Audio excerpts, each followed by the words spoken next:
নমস্কার বন্ধুরা, success mania চ্যানেলে সকলকে স্বাগত।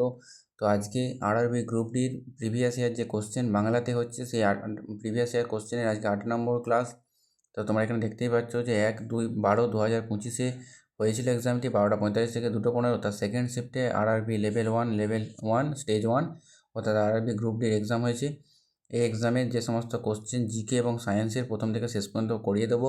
তো চ্যানেলটি সাবস্ক্রাইব করে রাখো এবং প্লেলিস্ট সেকশানে যাবে, সেখানে কিন্তু যে 106টা শিফটের প্রশ্ন সেটার ভিডিও একে একে আপলোড হতে থাকবে।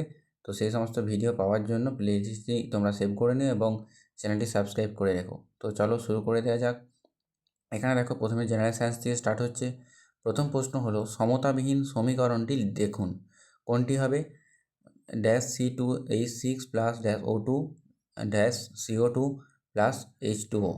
তো কোনটি হবে? এখানেতে সঠিক উত্তর হবে কিন্তু হলো অপশান ডি। অর্থাৎ এখানে কি হবে, এখানে তোমাদেরকে বলেছি C2H6 এর আগে কী হবে, এখানে হবে 2, এবং তারপর রয়েছে O2-র আগে কী হবে, এখানে কিন্তু হবে 7O2, এবং CO2-র আগে কিন্তু হবে হলো 4CO2, এবং এখানে হবে 6H2O। এইটি বসিয়ে দিলে কিন্তু সমীকরণটি সমতা আসবে। এই জন্য এইটি হলো সঠিক উত্তর। এই সমীকরণে সমতা রক্ষার জন্য এই সহগগুলি বসিয়ে দিলে কিন্তু সমীকরণটি সঠিক হয়ে যাবে। এরপর আসি 2 নম্বর প্রশ্নতে। 2 নম্বর প্রশ্ন হলো, মানুষের বৃক্কের সঠিক অবস্থান কোথায়? সঠিক উত্তর হলো অপশান এ, অর্থাৎ উদর গহ্বরে মেরুদণ্ডের উভয় পাশে কিন্তু মানুষের বৃক্ক অবস্থান করে। 3 নম্বর প্রশ্ন হলো, তড়িৎ বিশোধনের সময় অ্যানোড হিসাবে কী ব্যবহৃত হয়? সঠিক উত্তর হলো অপশান বি, অর্থাৎ পরিশোধনযোগ্য একটি অশুদ্ধ ধাতুর পাত। এটি আমরা দেখেছি আগের শিফটেও কিন্তু এই কোশ্চেনটি এসেছে, অর্থাৎ এই কোশ্চেন কিন্তু রিপিট হয়েছে। 3 নম্বর হচ্ছে কি, তড়িৎ বিশোধনের সময় অ্যানোড হিসাবে কিন্তু পরিশোধনযোগ্য যে অশুদ্ধ ধাতুর পাত সেটি কিন্তু ব্যবহার করা হয়। 4 নম্বর প্রশ্ন হলো, নিচের কোন বিবৃতিটি সংকেত একককে সংজ্ঞায়িত করে বা ফর্মুলা ইউনিটকে সংজ্ঞায়িত করে? সঠিক উত্তর হলো অপশান এ, অর্থাৎ একটি আয়নীয় যৌগের সংকেত এককের সকল পরমাণুর পারমাণবিক ভরের সমষ্টি। এটি হলো সঠিক উত্তর। 5 নম্বর প্রশ্ন হলো, কোনো বস্তুর ভর এবং ওজনের ক্ষেত্রে নিচের কোন বিবৃতিটি সঠিক? সঠিক উত্তর হলো অপশান সি, অর্থাৎ ভর হলো ধ্রুবক এবং ওজন হলো পরিবর্তনশীল। কারণ কি? কারণ ভর হলো কোনো বস্তুর ভিতরে যে পরিমাণ পদার্থ আছে সেটাই হলো ওই বস্তুর ভর, এবং ওজন কি? ওজন হলো কোনো বস্তুর যে ভর সেটাকে কোনো পৃথিবী যে পরিমাণ বা পৃথিবী বা কোনো বস্তু যে পরিমাণ আকর্ষণ বল দিয়ে নিজের দিকে টানে, সেই বল অর্থাৎ গ্র্যাভিটির জন্য সৃষ্ট তাক, সেটাই হলো ওজন। সেই জন্য কি ওজন কি হবে? চাঁদে যে ওজন হবে সেটা কিন্তু পৃথিবীতে হবে না, চাঁদে কিন্তু পৃথিবীতে ওজন কম হবে। এই কারণে কিন্তু ভর ধ্রুবক থাকে, ওজন কিন্তু পরিবর্তন হতে থাকে। 6 নম্বর প্রশ্ন হলো, বৈদ্যুতিক মোটরের গতির অভিমুখ নির্ধারণের জন্য ফ্লেমিংয়ের বাম হাতের নিয়ম ব্যবহার করা হয়? কোন আঙুলটি বল অথবা গতির অভিমুখ নির্দেশ করে? সঠিক উত্তর হলো অপশান ডি, অর্থাৎ বৃদ্ধাঙ্গুল কিন্তু বৈদ্যুতিক মোটরের যে গতির অভিমুখ ফ্লেমিংয়ের বাম হস্ত নিয়ম অনুযায়ী সেটি কিন্তু নির্দেশ করে এই বৃদ্ধাঙ্গুল। 7 নম্বর প্রশ্ন হলো, একটি মৃদু শব্দের তুলনায় একই কম্পাঙ্কের একটি জোরালো শব্দ তরঙ্গের কি বেশি বা কম হয়? সঠিক উত্তর হলো বিস্তার কিন্তু বেশি হয় একটি মৃদু শব্দের তুলনায় একই কম্পাঙ্কের একটি জোরালো শব্দ তরঙ্গের। 8 নম্বর প্রশ্ন হলো, তোমরা যে সমস্ত প্রশ্নগুলো তোমাদের অজানা থাকবে সেগুলো তোমরা খাতায় লিখে নেবে, তাহলে কি রিভিশন দিতে কিন্তু সুবিধা হবে। এরপর আছে 8 নম্বর প্রশ্ন, নিম্নোক্ত কোন উদ্ভিদের শিকড় বা মূল নতুন উদ্ভিদের জন্ম দিতে পারে? সঠিক উত্তর হলো মিষ্টি আলু, বা অনেকে কিন্তু রাঙালু হিসাবেও চেনে, সেটিকে কিন্তু উদ্ভিদের শিকড় বা মূল কিন্তু নতুন জন্ম দিতে পারে। 9 নম্বর প্রশ্ন হলো, বিচ্ছুরণের কারণে একটি পর্দায় প্রাপ্ত 7টি রঙের পটি বা ব্যান্ডকে কী বলা হয়? সেটি হলো বর্ণালী। এটি হলো সঠিক উত্তর। 10 নম্বর প্রশ্ন কি, কৃষিজমি থেকে কোনো আগাছা অপসারণ কৃষকদের জন্য উপকারী হবে, বা কোন আগাছা অপসারণ কৃষকদের জন্য উপকারী হবে? সঠিক উত্তর হলো পার্থেনিয়াম। পার্থেনিয়াম কিন্তু আগাছা হিসেবে জমির সাথে হয়, এবং এটি তুলে নিলে কিন্তু কৃষকদের জন্য অনেকটাই উপকারী হবে। 11 নম্বর প্রশ্ন হলো, একটি জীবগোষ্ঠীতে প্রকরণ প্রাথমিকভাবে গুরুত্বপূর্ণ কেন? কারণ কি? এটি পরিবর্তিত পরিবেশগত পরিস্থিতিতে বেঁচে থাকার সম্ভাবনা বাড়ায়, এই কারণেই কিন্তু জীবগোষ্ঠীতে প্রকরণ প্রাথমিকভাবে যথেষ্ট গুরুত্বপূর্ণ। 12 নম্বর প্রশ্ন হলো, নিউক্লিয়ন হলো পরমাণুর ভেতরে প্রাপ্ত অবপারমাণবিক কণা, এর মধ্যে কী থাকে? সঠিক উত্তর হলো প্রোটন এবং নিউট্রন। তো নিউক্লিয়নে কী থাকে? প্রোটন এবং নিউট্রন। 13 নম্বর প্রশ্ন হলো, নিম্নোক্ত কোন বিকল্পটি প্রশমন বিক্রিয়াকে উপস্থাপন করে? সঠিক উত্তর হলো অ্যাসিড প্লাস ক্ষারক সমান লবণ প্লাস জল। আমরা সকলেই জানি অ্যাসিড আর ক্ষারকের বিক্রিয়াতে কী হয়, লবণ এবং জল উৎপন্ন হয়, এবং এই বিক্রিয়াকে কিন্তু প্রশমন বিক্রিয়া বলে। 14 নম্বর প্রশ্ন হলো, কার উপস্থিতির কারণে মাইক্রোস্কোপের নিচে অমসৃণ এন্ডোপ্লাজমীয় জালিকা বা RER অমসৃণ বা অর্থাৎ রাফ এন্ডোপ্লাজমিক রেটিকিউলাম দেখায়? সঠিক উত্তর হলো রাইবোজোম। এই রাইবোজোম উপস্থিতির কারণে কিন্তু মাইক্রোস্কোপের নিচে অমসৃণ এন্ডোপ্লাজমীয় জালিকা লক্ষ্য করা যায়। 15 নম্বর প্রশ্ন হলো, নিম্নোক্ত কোনটি কাঁচের প্রিজমের মধ্য দিয়ে সাদা আলোর বিচ্ছুরণের জন্য দায়ী? সঠিক উত্তর হলো অপশান সি। অর্থাৎ কাঁচের ভেতরে বিভিন্ন রঙের আলো বিভিন্ন দ্রুতিতে ভ্রমণ করে, এই কারণে কিন্তু প্রিজমের মধ্য দিয়ে সাদা আলো বিচ্ছুরিত হয় এবং বিভিন্ন বর্ণে অর্থাৎ 7টি বর্ণে কিন্তু ভেঙে যায়। 16 নম্বর প্রশ্ন হলো, কোন পরিস্থিতিতে একটি দ্রবণকে সুস্থিত বলা হবে বা স্থিত বলা হবে? সঠিক উত্তর হলো অপশান এ। অর্থাৎ দ্রবণকে স্থির অবস্থায় রেখে দিলে দ্রাবের কণাগুলি থিতিয়ে পড়ে না, এই অবস্থাকে কিন্তু বা এই পরিস্থিতিকে কিন্তু সুস্থিত বলা হয়। 17 নম্বর প্রশ্ন হলো, একজন সাঁতারু জলকে পিছনের দিকে বল প্রয়োগ করে ঠেলেন, কোন প্রতিক্রিয়া বলটি সাঁতারুকে সামনের দিকে এগিয়ে দেয়? সঠিক উত্তর হলো জল সাঁতারুকে সামনের দিকে এগিয়ে দেয় বা ঠেলে দেয়।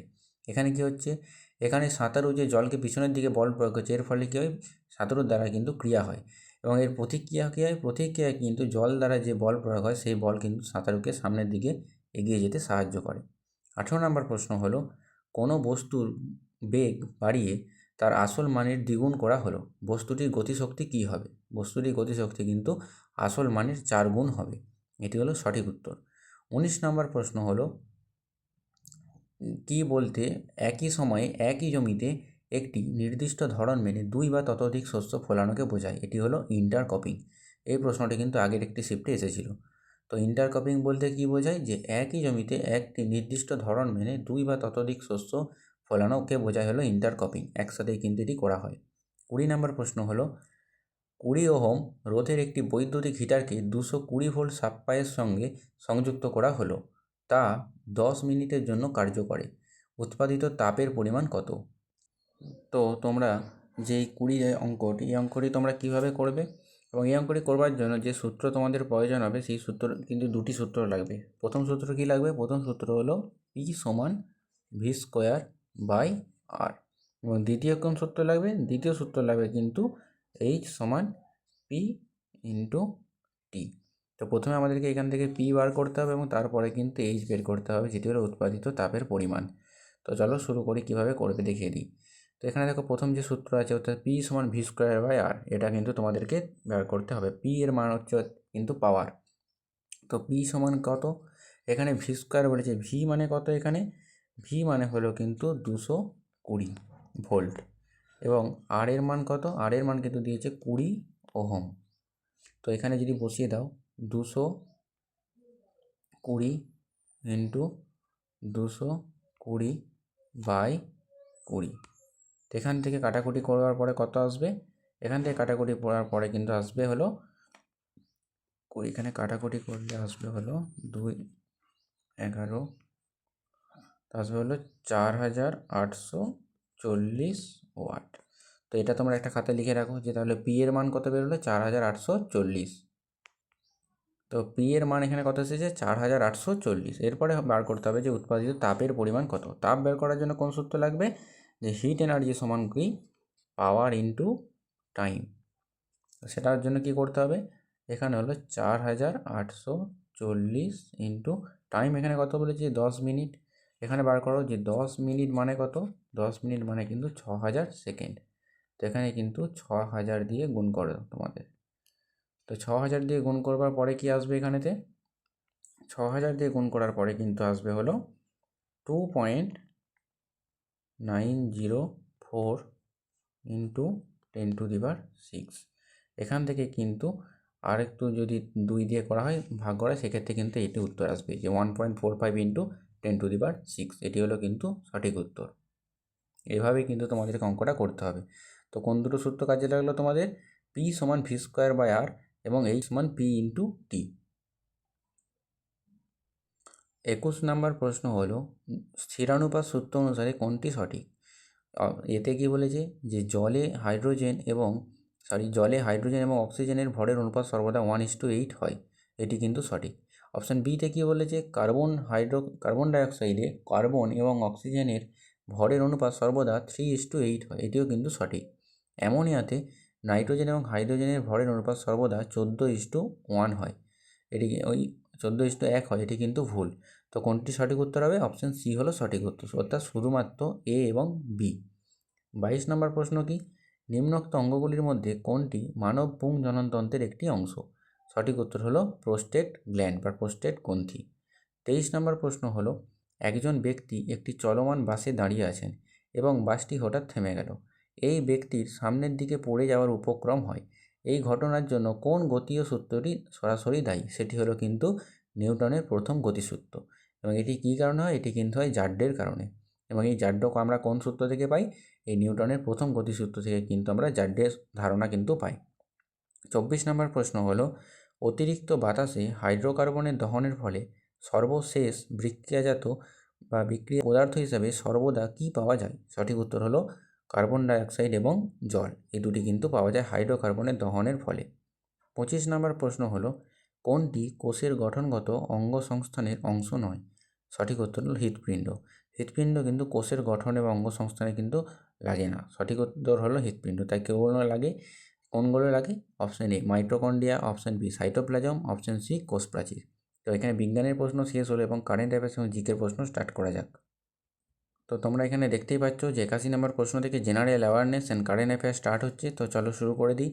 81 নম্বর প্রশ্ন হলো, 2025 সালে সুপ্রিম কোর্ট সংশোধনী বিধিমালায় কত সালে পাস হওয়া সুপ্রিম কোর্ট বিধিমালায় আদেশ 2 এবং বিধি 1 থেকে 3 পরিবর্তন অন্তর্ভুক্ত হয়েছে? সঠিক উত্তর হলো 2013 সাল। 82 নম্বর প্রশ্ন কী দিয়েছে? যে 2025 সালের ফেব্রুয়ারিতে কাতারের দোহায় অনুষ্ঠিত 2025 সালে এশিয়ান স্নুকারের চ্যাম্পিয়নশিপে পুরুষদের বিভাগে শিরোপা কে জিতেছিলেন? সঠিক উত্তর হলো পঙ্কজ আডবাণী। 83 নম্বর প্রশ্ন কি? 2025 সালের মার্চ মাসে ভূবিজ্ঞানী মন্ত্রকের তথ্য অনুযায়ী 2024 সালের নভেম্বর থেকে 2025 সালের ফেব্রুয়ারি পর্যন্ত ভারতে কতগুলি ভূমিকম্প রেকর্ড করা হয়েছিল? সঠিক উত্তর হলো 159টি কিন্তু কম্পন হয়েছিল।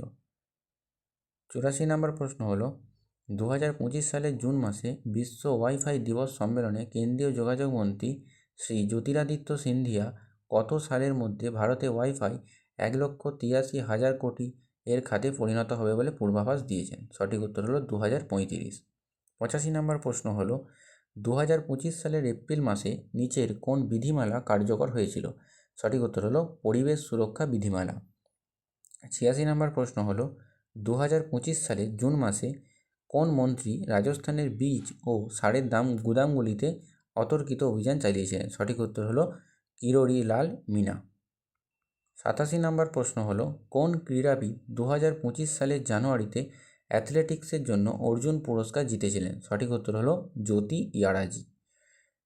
88 নম্বর প্রশ্ন হলো, 2024 থেকে 25 সালের অর্থনৈতিক সমীক্ষায় তথ্য অনুযায়ী কোন আবাসন প্রকল্পের আওতায় 2024 সালের 25শে নভেম্বর পর্যন্ত শহরাঞ্চলে 89 লক্ষেরও বেশি বাড়ি নির্মিত হয়েছে? সঠিক উত্তর হলো প্রধানমন্ত্রী আবাস যোজনা আরবান।